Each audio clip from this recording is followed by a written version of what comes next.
Hello and welcome to Always Take Notes. In this episode, Kassia and I spoke with Patrick Kingsley, the author and New York Times correspondent. It's a great episode, despite the fact that I sound a little bit crazed at the beginning because I was 45 minutes late for our interview. Nevertheless, he handled it like a champ, and he spoke about his career initially at The Guardian as a feature writer for G2, moving on to be the Egypt correspondent for a couple of years, and finally his time there as a migration correspondent. We hope you enjoy the show.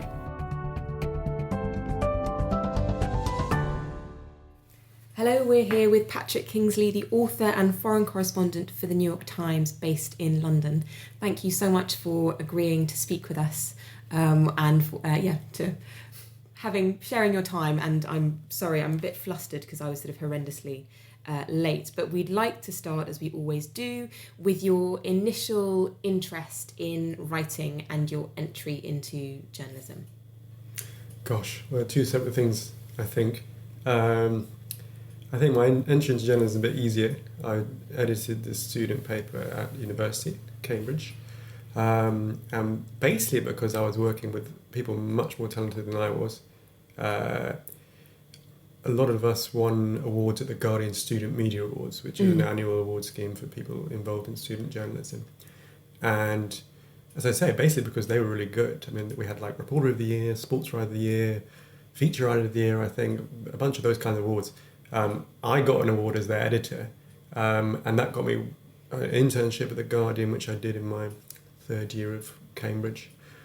And so I was doing sort of time on the news desk, time on the features desk, and I think because I just basically didn't really make any mistakes, like I wasn't that bad, they asked me if I wanted to come back and sort of shift, which I did on the news desk during the election campaign in 2010.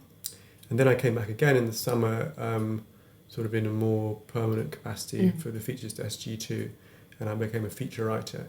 And that was like amazing because I grew up reading The Guardian and reading people like Stephen Martin, Hadley Freeman and Kira Cochrane, and then suddenly I was literally sitting on their desk next to them and appearing in the same pages as they were. So it sounds like you were always interested in journalism if this was stuff that you'd grown up reading.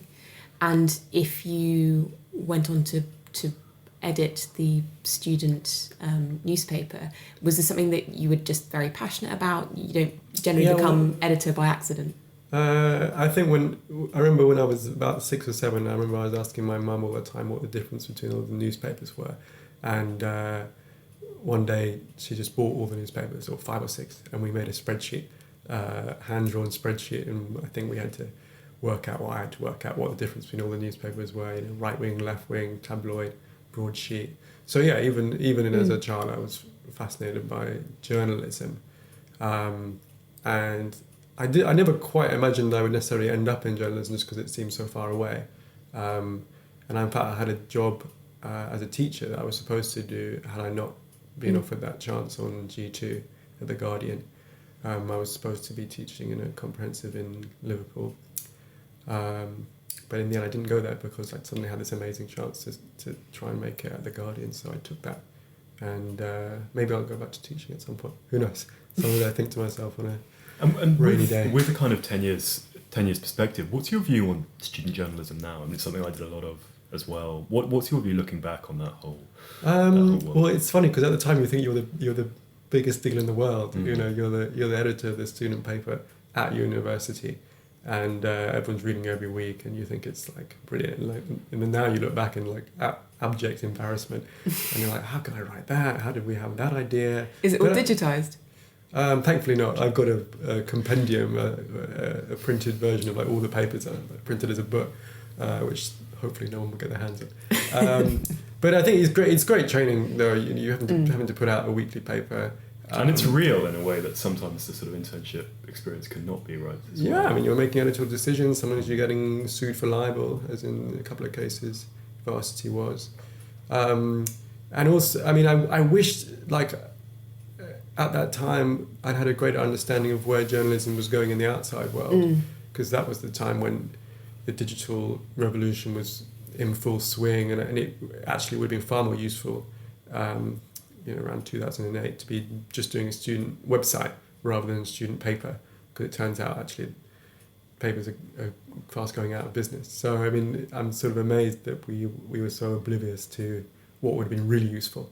But obviously that discipline of finding stories, quickly reporting stories, and then having to produce a paper once a week for a whole term or a whole year is a great discipline. Obviously, we're going to talk more about your career since then, but did you enjoy the editing process? Because you've done obviously predominantly writing since then, but did you really enjoy that experience of kind of shaping the paper?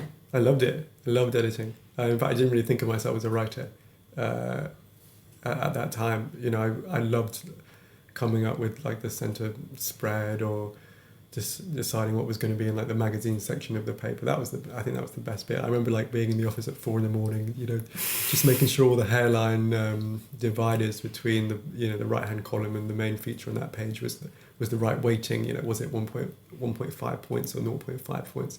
I was really specific about that. So I loved all the design, I loved all the printing, I loved all the editing. And in fact, I didn't even write that much at university. So I think I was first and foremost interested in journalism, and I became more interested in writing almost by chance, perhaps.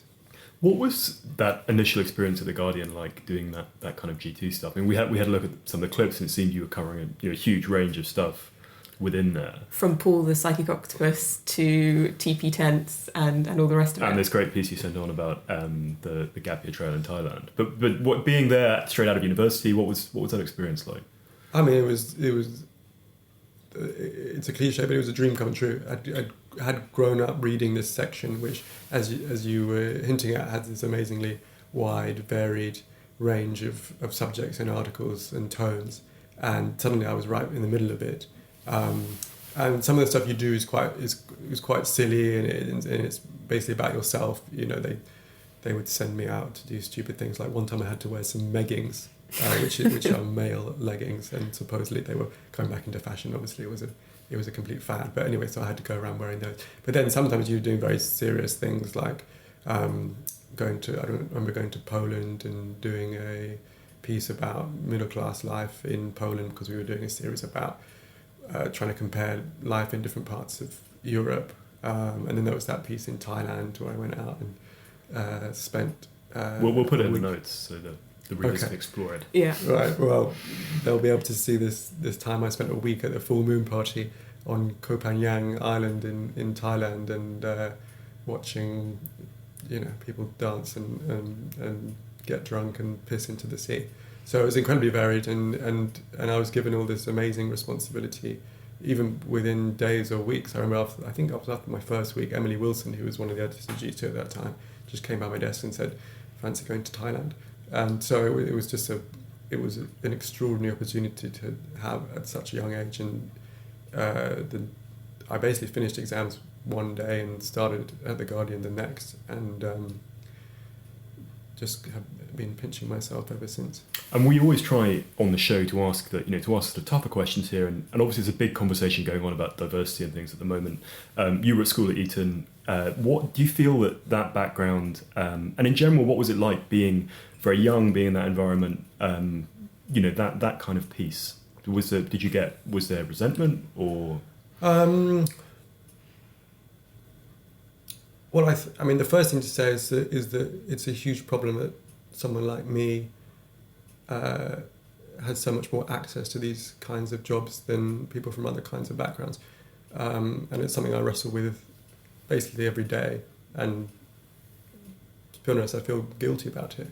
And the only way I feel you can justify your position in journalism, if you have the privilege that I have had, is to just work really hard and try and do the best stories and the most worthwhile journalism that you can.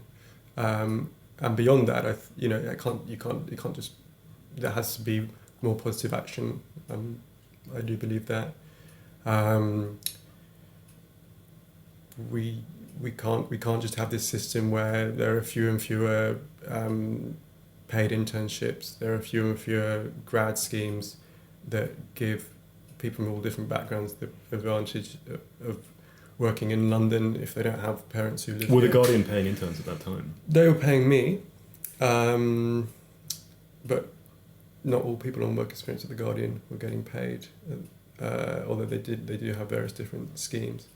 But all in all, it's not good enough for any paper, and the result is you have more people from my background than there should be. But then in answer to your question, was that an issue? I guess it's not something I felt proud about because I knew it was an issue.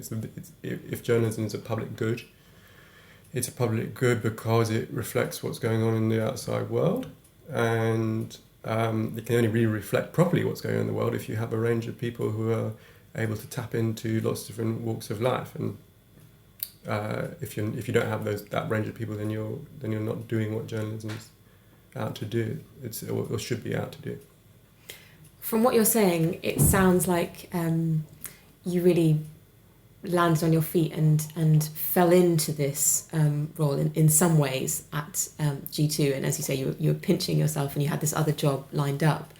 When you were there, I mean, given the vast array of things that you were writing about, were you hustling for work, or was a lot of different things being thrown at you and given to you? Or did you find the experience of starting at a newspaper, in order to get ahead, did you find yourself having to really kind of hustle for pieces to write? Well, if you're one of their contract writers, as I was, then you're getting stuff thrown at you. So the difficulty is to try and focus on stuff that you feel is worthwhile, rather than just sort of everything and anything. And so at that time I was sort of trying to move on to I guess more political stuff. Mm-hmm.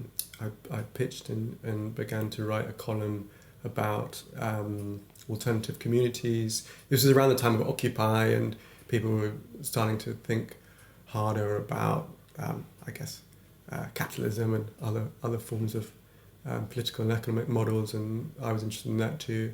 And so I think if you go back and look at some of my longer pieces from that time, the ones that I was sort of more passionate about, I think those interests are kind of reflected. But yeah, I think any journalist finds this who is attached to a specific outlet. It's a battle between what you want to do and what your editors want you to do. Mm-hmm.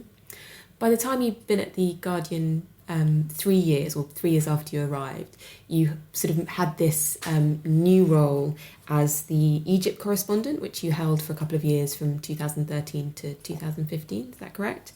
Could you explain a little bit about the kind of the dynamic of working as a correspondent for a newspaper? So how that works, what the environment's like, what's the difference between stringers and bureau chiefs, and how does it work in practice? So is a whole gamut. Right at the top, I think, of the foreign correspondent spectrum would be someone who's bureau chief for the New York Times or a big American newspaper, or mainly the American newspapers. And there would be people who are definitely on staff. They probably have a junior correspondent with them, a local Egyptian journalist, for example, who might translate, might do a summary of the news every day. They might have an office. They would have an office, potentially a driver, a whole load of resources that most other foreign correspondents don't have. Then you might have someone like me, who's a correspondent for The Guardian, as I was then, and I was initially on a freelance contract. So I was getting a regular salary, which takes the pressure off. You don't have to be hustling to pitch left, right, and centre to all sorts of publications. But you don't have the resources that other people do, and I didn't speak Arabic when I arrived, so I had to try and carve out a budget from the Guardian to pay for a translator and so on and so on. And then you have below that, maybe in the security hierarchy, are people that just entirely freelance, don't have anyone that can dig them out of trouble if they get into scrapes with the police or whatever. They cannot. They don't know where the next paycheck is coming from, and it can be quite a insecure existence, quite a fragile existence. And then of course you have so-called fixers who are generally local nationals who are sometimes amazingly experienced journalists in their own right. Sometimes they're just people that speak English, know a few people, and have discovered that you can make business out of that by connecting journalists who fly in for a few days to local politicians. And for yourself, it was quite a pivot point from the kind of work you were doing beforehand as a feature writer in G2 to go to Egypt. Was that something you wanted to push for, or how did it come about, that person? I wanted to kind of expand my skill set, and so I started applying for different reporting jobs off the features desk, and I applied to be the Rome correspondent, actually, because that was a job that was available at that time. And they said, we don't think you're quite right for this, but have you thought about Egypt? Which, when I've told that story before, people think it's like a slight non sequitur, which probably it is. Anyway, that's how I ended up in Egypt. It was not a part of the world I knew well, but it was a part of the world that I strove to get to know. And you've talked a little bit about the dynamics, the sort of general dynamic of the foreign correspondent milieu, and how that works. Could you now talk a little bit about the mechanics of your specific job there? So how do you go about the business of writing in a country that you just arrived in, and as you say, didn't realise you were going to be going to until just before you arrived, and you didn't speak the language? How does it work? How do you find stories? How does the business of translators work, and all the rest of it? Well, maybe part of the answer is what I wanted just to add to the end of the last part of the discussion, which is that these guys we call fixers, but in fact, journalists in most cases don't get enough credit, and I think that's something that we as foreign correspondents have to face up to and work out how we change that, because it links into your next question, which is that what do you do if you're a visiting correspondent, you don't have experience in the region or linguistic skills or cultural understanding, and suddenly you're thrown into it. And one part of that is, of course, you work with a local fixer, local journalist, who helps you at the start. Provides phone numbers, introduces people, and translates interviews. I don't want to, as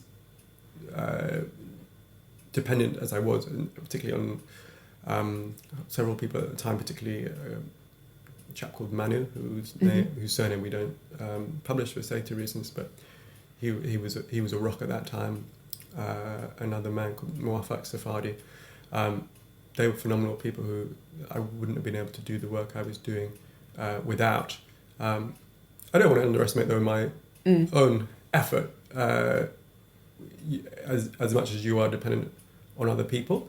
I was working hard. You have to have a nose for a story. You have to have a nose for a story. You're constantly meeting people, reading, and just like in any field, any field of journalism, you start off from a low base, and you just talk to people, you read, you have a bit of humility, maybe you make a few mistakes, but gradually over the course of weeks, months and years, you develop an understanding, your language skills get better, your cultural understanding gets better, and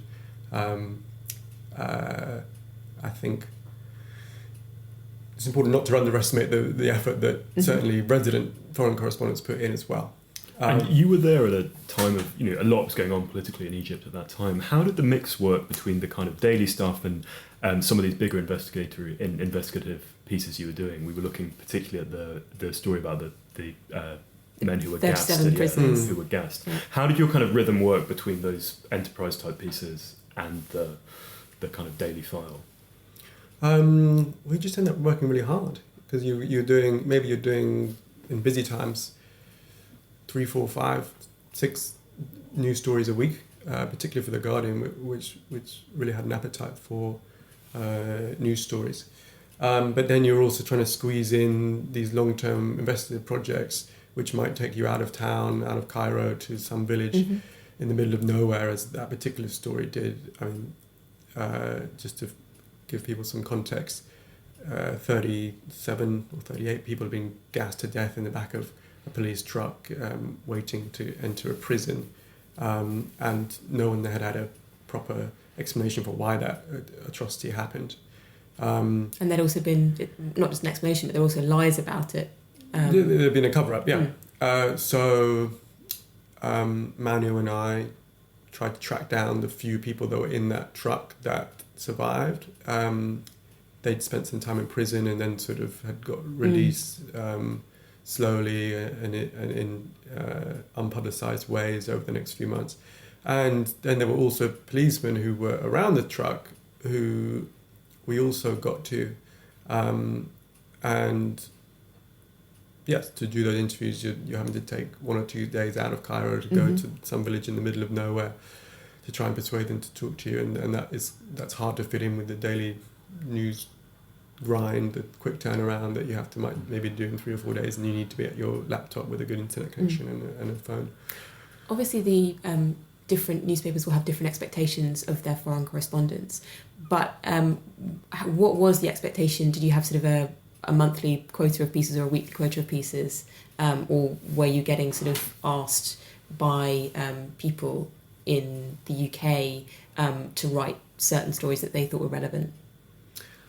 I can't actually remember what the precise deal with the Guardian was. Like at a certain point, I was put on staff. Like I went there as a contractor, and then I was put on staff a few months later after the coup, and things got heavy. And I guess they thought I'd done an okay job. But I think even when I was a contractor, the expectation was you write as much as there is to write. I think some people might have a word count they have to hit, but for me it was just you write as much as you have to write. And I remember just not really taking a day off for several months because it was a crazy time. When I arrived, it was still, I guess you could call it a revolutionary period. Then came the second regime change. Morsi was forced out. With a colleague, I was the last journalist to interview President Morsi before he was ousted by the army. And then there was his removal, and then there was all these massacres all that summer, culminating in 800 people being shot dead in the middle of August. What was your relationship with the various, governments, maybe the wrong word, but the different factions, and did you feel pressure on you during that time? Yeah, hugely. I mean, neither government liked what I was doing. I basically had the opinion that if you're a foreign correspondent who doesn't have much cultural knowledge or insight to offer your readers, what you can do that maybe it's a bit harder if you're a local correspondent just for safety reasons is to do big, hard-hitting investigations. So that's basically what I saw as like my role, to investigate stuff that were slightly less likely to land me in trouble than maybe an Egyptian journalist, although Egyptian journalists didn't do fantastic investigations. So I remember I did an investigation into army abuses that made the Muslim Brotherhood government, which is the government when I first arrived, made them hate me, and they stopped allowing me to come to their press conferences. And then when they got ousted, I just kept going along that vein. But the new government was a different government, and they also had a huge problem with me. So I don't think either side particularly liked what I was doing. But it was quite a difficult time because it was nothing like what it is for a local journalist, but I was getting followed. Your phones were obviously tapped. They would do like news segments about me on TV that said this person is a terrorist. There were editorials about me in the local papers, as they did to other foreign correspondents as well. But certainly I was under quite a lot of pressure, and it was difficult. And if you're in the street reporting, you can get picked up by police, and I was maybe half a dozen times, and then you're questioned. And most of the time you get out, and it's not the end of the world, unlike what it would be if you were an Egyptian. But there is that constant pressure and that constant feeling of knowing that the stuff you write is going to get you into some kind of trouble. We spent far too long on this anyway, but we're meant to move on. But I've just got a question because it's so fascinating.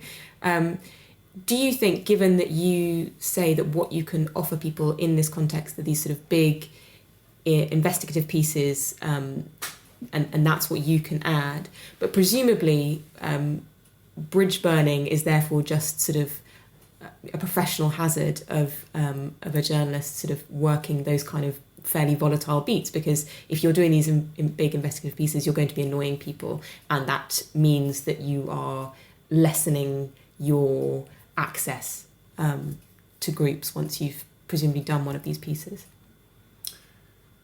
Yes, and I guess that's what I mean when I think that's the main thing that a foreign correspondent has to offer, because maybe you're there for 3-4 years, you've got a short amount of time, you don't have to live there all your life, your family are not embedded in the local society, therefore the danger that might hit you if you go after certain subjects is not as profound as it might for someone who has a local passport, and so I feel that's the main value added that you can add. And can we move to the migration job that you did? How did that come about? It was a newly created position, is that right? Yes. So as the political situation in Egypt started to ebb, or the die seemed to have been cast, it was back to being a more dictatorial environment. I became more and more interested in other narratives, like what was happening to refugees. So there was this an enlarged Syrian refugee population, not as big as there is in Turkey or Lebanon or Jordan, but nevertheless a few 100,000 at that time. And I was sort of intrigued as to how they were doing, and also what they were going to do in the future, which was to go to Europe. And I was noticing that more and more the people I was interviewing were saying, yeah, next year we're going to go to Europe. And I got it, when I say go to Europe, I mean smuggled over the Mediterranean to Italy at that point, which was the main target. So that became a passion of mine.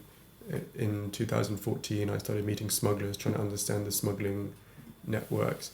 And then I actually got a grant to research migration independently of The Guardian. And independently of that, my boss, Jamie Wilson, the international editor of The Guardian, also felt there was something going on in terms of migration, and that it might be good to have someone like me focusing on it. And since I had shown an interest in it and had this grant, he put two and two together and asked me to cover migration in 2015. And it was great timing, because that was the year, unbeknownst to us, that would sort of change European history in a way. You had 1 million people land on European shores, mainly Greece, but also Italy. And it was an astonishing year for me. I think I went to, by the end of it, probably around 20-25 countries. I was constantly on the move. There was one week when I think I crossed 9 borders or 10 borders in the time that 1,000 people had drowned trying to cross one. This was in April, and I'd gone to Turkey to get a visa to go to Libya, and then I'd gone to Jordan to catch a flight to Libya itself. And then when I was in Libya, 1,000 people had drowned in 2 different accidents at sea, and meanwhile I was going to Tunisia and then Malta and then Italy and then France and Germany and Sweden. Can we talk specifically about the big multimedia piece that? It's called The Journey, and it follows Hashem Azuki. Is that how you say his name? And you sort of pointed out in the email that you sent us that since this piece was written, lots more like it have come out, but at the time it was something a bit different. Can you talk about how that piece came about and about the mechanics of writing that piece and creating that piece? So when I got this migration job, I wanted to do the most impactful stuff, and I felt the most impactful stuff is work that really brings out the humanity of the people on the move. In hindsight, I don't know if it really worked, because I think it appealed to a certain kind of reader and not to another kind of reader. But one of the main ways I thought that you could really show someone's humanity was to chronicle one person's journey in painstaking detail, to understand like why they had to leave Syria in the first place, then why they couldn't stay in the Middle East, in these countries of transit like Turkey, Jordan, Egypt, why that was necessary, then what that horrible journey across the sea is like, and then what it's like to arrive in Europe. So I had got to know Hashim over the winter. He was one of the refugees I was sort of checking in with just as part of my regular reporting, trying to see what was going on. And he'd actually got to know him the previous year, because he'd narrowly avoided getting drowned in another shipwreck. But he'd been arrested just before he managed to get on the boat by the Coast Guards. So at that point, his ambition was to travel with his whole family. His whole family, exactly. And then to my surprise, the next spring, he said he still wanted to travel, even though he'd nearly drowned the previous year, because the situation in Egypt was so desperate for Syrians. And I asked if I could, in some way, follow him. I debated whether to go on the boat with him. I even bought a wetsuit and various other paraphernalia preparing to go on that journey.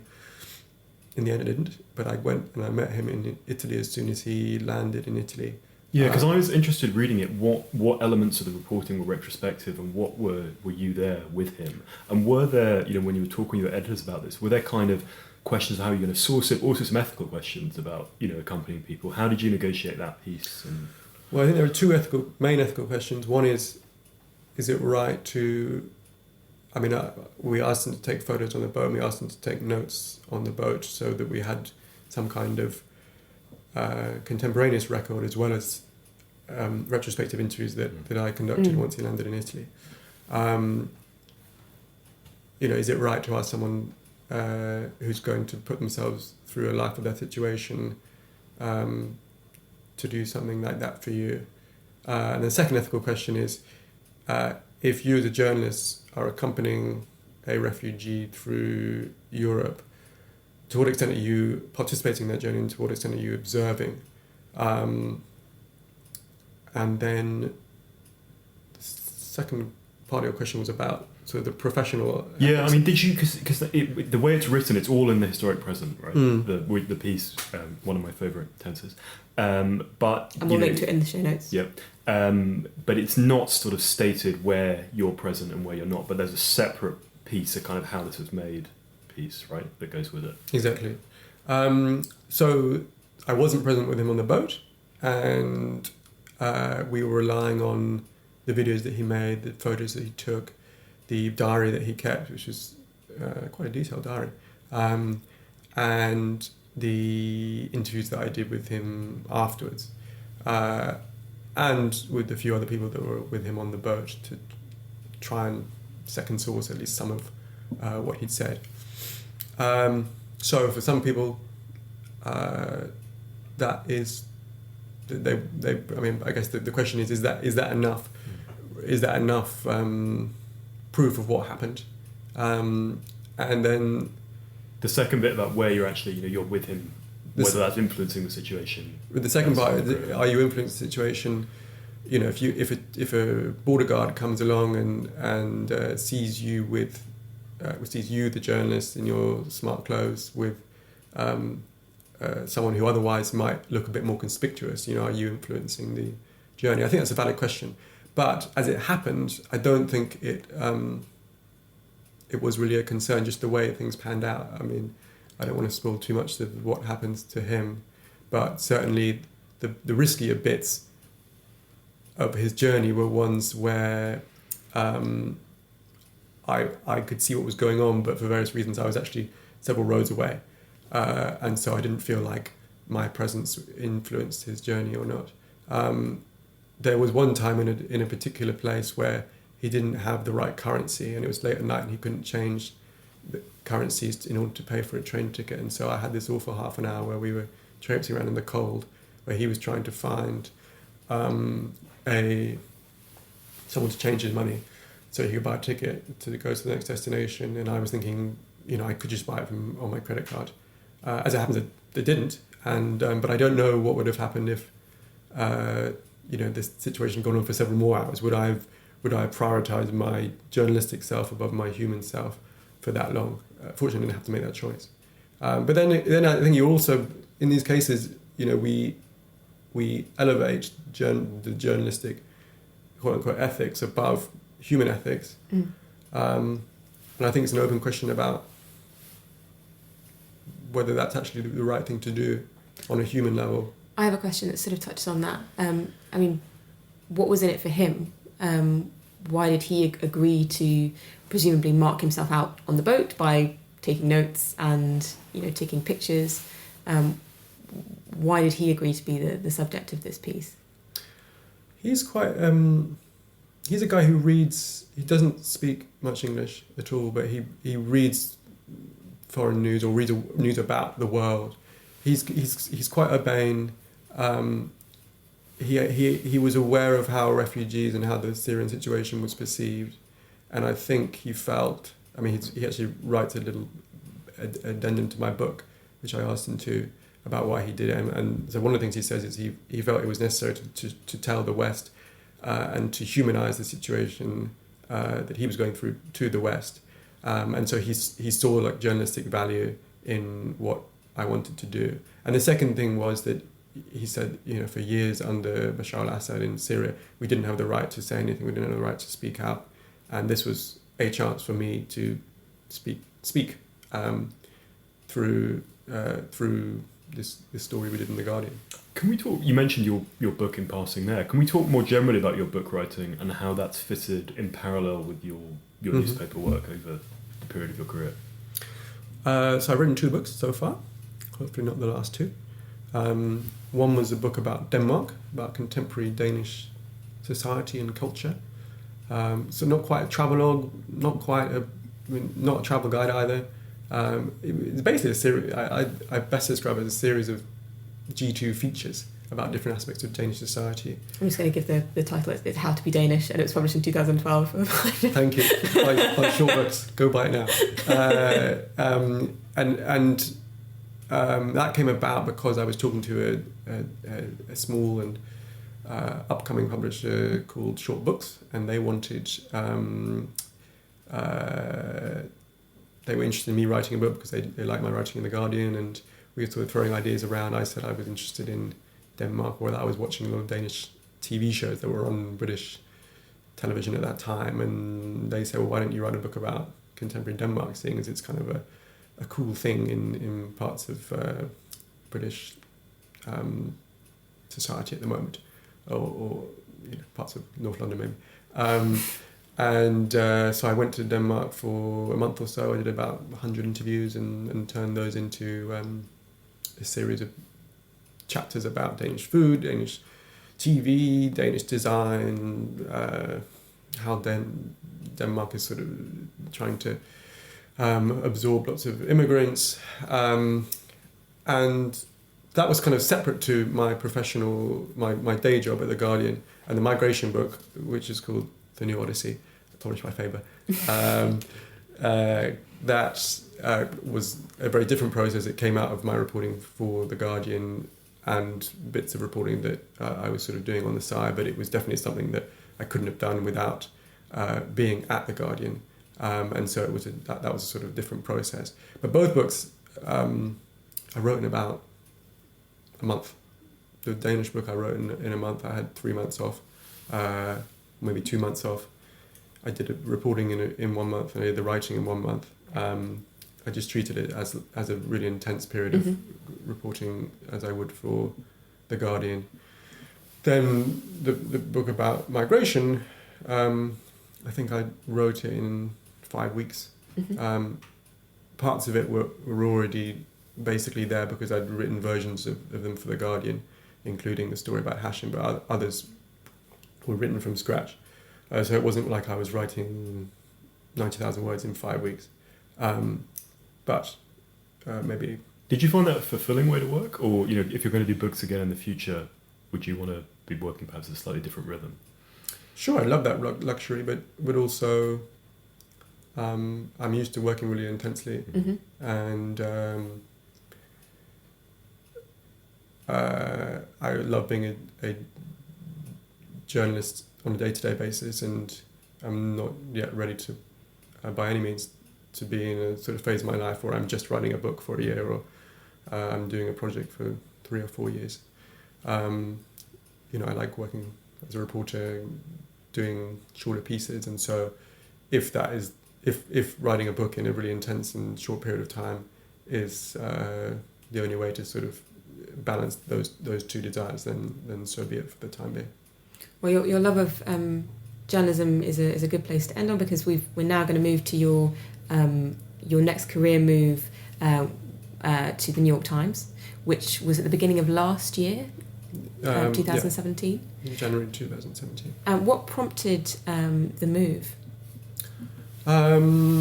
Well, my opposite number in Cairo, the New York Times bureau chief, asked me if I'd be interested in joining the Times, and I said yes, obviously, because it's probably the best newspaper in the world. And then there was a lot of interviews, and eventually, to my slight surprise, they offered me a job. And what was that first job? It was acting Turkey bureau chief for 8 months or so. And then I moved here to London to have a kind of roving role based here in London, but mostly focusing on different parts of Europe. So I spent a month in Catalonia covering the Catalan crisis. I'm currently doing a short series about Viktor Orban, Hungary's Prime Minister. I'm doing some migration work in Sudan next month as well. So it's sort of taken me to lots of different places. And my official title is Enterprise Reporter. Enterprise being the American sort of term for anything that takes a bit of time or just isn't day-to-day news. So it could be investigations, or it could be like a piece of narrative writing. And the reason why I joined was because while I love The Guardian, and as you can probably tell, I'm incredibly indebted to them and grateful to them, I felt you have to sort of test yourself in different environments, and in particular at a newspaper like the New York Times, which just has better reputation than anyone else, more resources than anyone else, more editors than anyone else, more space in their newspaper and website than anyone else. And so it sounds like you find it a very different experience working for them. Maybe what are the kind of principal differences in your day to day? I don't know if it's. I don't know if it's different in the sort of fundamental sense. Everything is journalism, and journalism is more or less the same kind of process anywhere. But the wonderful thing about the Times is they just have more editors to work on your stories. Therefore, your editors have more time, both to read your stories and to think about them, but also to think about what's going on in the world. How did you find American editing very different to the way you edited The Guardian? The editing at The Guardian is excellent, and no problems there. But I think there are just more editors at the New York Times, and there's more time to edit the longer pieces. And for that reason, it's just a bit more intensive, and it makes you as a reporter, I think, work a bit harder, and as a writer, you iron out some of the maybe looser bits of writing more often than not. I don't really want to get into sort of a comparison, because it's not fair or right, but I think just the thing that I've been most happy with at the Times is just that level of intensity that they have, because they have more resources. And again, we always try and ask about money on the podcast, and we've spoken to other American editors, something, you've mentioned it yourself as well, the level of resourcing being different. Put bluntly, did the Americans pay you a lot more than the British? Not hugely, but yes. It's. I mean, the gap when it came down to it was not massive, but yes, it's more. But that wasn't really. I mean, if hint of your question is that the hint why is simply that we always ask this Right, Yeah. okay. in every podcast, so it's nothing particular to your situation, but we feel that it's in many ways the elephant in the room in conversations about books and writing and stuff, and it's always something that Well, I think the American papers pay more than their British counterparts, but when I mentioned resources, it was more just everything else that comes with resources. It was the fact that Fact checkers. you can get on you don't have to worry about whether this extra day in a place to do several more interviews is going to bankrupt the paper. Mm-hmm. Working first in Turkey and now in London for an American newspaper. I mean, obviously there's a bureau here, but do you find it difficult from a career point of view to be away from the sort of political centre of the company that you're working for? No, because London is a thriving part of the New York Times engine. We cover Europe and these time zones closest to London, and that's a really important part of what's going on. I didn't grow up in America, so I'm not sort of emotionally tied to the place, and London's my home, so it's great to be here. And you've achieved an enormous amount in your career thus far. There's some kind of animal in the background. Maybe some kind of fox. But going forward, where do your interests, your ambitions lie? I mean, you've done an enormous amount of writing, but you're also you're within these big institutions. I suppose are you interested in editing a newspaper, or where do you see yourself going? Or maybe a better way to phrase it is, what is your attitude towards these institutions you've worked in? Do you want to head them, or do you want to kind of use them as vehicles to do the? I don't really know, to be honest. I have lots of different emotions and feelings depending on the minute of the day. At the moment, I just really want to become a better reporter. I feel like I have a lot more to learn. There's a lot more to find out about in the world, and I want to just keep on doing stories that I'm really proud of. I think the biggest thing is at the moment I'm young. I don't have a family. I can kind of choose things based basically on what I want to do. I think the biggest change in my life and my career was obviously when I moved to a different phase of my personal and emotional life, and I decided I do want to settle down. And then I think you have to start asking, like, do you want to become an editor? Do you want to do this kind of reporting? Do you want to be in this place or that place? So the answer is I'm actually just really happy at the moment doing what I'm doing. So who knows what I'll be doing in the future, but I love reporting, and I think that's what I want to do for this phase of my life. And you've been at the New York Times, for a year, and it's been kind of an odd one for journalism as a whole. On the one hand, we're still kind of dealing with the backwash of panic about advertising and all the rest of it, and on the other hand, newspapers like the New York Times have really profited from from people's desire to get to the truth. Is that something that you think about? And what's the feeling at the New York Times about what's going on in journalism and the conversations about journalism that are specifically happening at the moment? Well, speaking personally, I feel like I'm part of an institution is going all guns blazing towards the truth. I mean, every other day there seems to be an amazing story out of Washington by my colleagues there. It feels like as testing as a time this is for the world, it's a great time for journalism, but in particular New York Times journalism. So it feels like quite an upbeat time. I mean, in any part of journalism, that being said, everyone's sort of wondering about how do you move towards the future? What are the new structures of the future? And as anyone that reads the media press knows, all newspapers and news websites, including the New York Times, are restructuring. And but in journalistic terms, it's really exciting. They're expanding the number of reporters. I've been able to join the paper. It feels like a really great moment to just get out there and do some good stories. And I hope I can be a part of that. Well, listen, thanks so much, Patrick, for speaking so openly and so candidly on such a range of issues. And we wish you all the very best in the future. Thank you. We hope you enjoyed that. Now, a brief update from our lives, Simon. Not a huge amount of change. More work on the book, but the end approaches ever nearer day by day. And I've also been assigned to write a big thing about Belgium in the run-up to the World Cup. But that's over the event horizon after the book is finished. Kassia, what about you? I've handed in my first draft of the book, which I'm Whoop whoop. so pleased about, and I'm waiting to get the edits back, but we'll worry about those later. But no, since then I've been just trying to relax and stop thinking about writing and haven't been into the shed since. It's all a bit shell-shocked. Always Take Notes Towers. As ever, we are Always Take Notes, hosted by me, Kassia Sinclair. And me, Simon Acombe. Our producers are Olivia Crellin, Ed Kiernan and Liz Davies. Our music is by Jess Danheiser. Our social media is handled by Zara Hankier. And our graphic design is by James Edgar.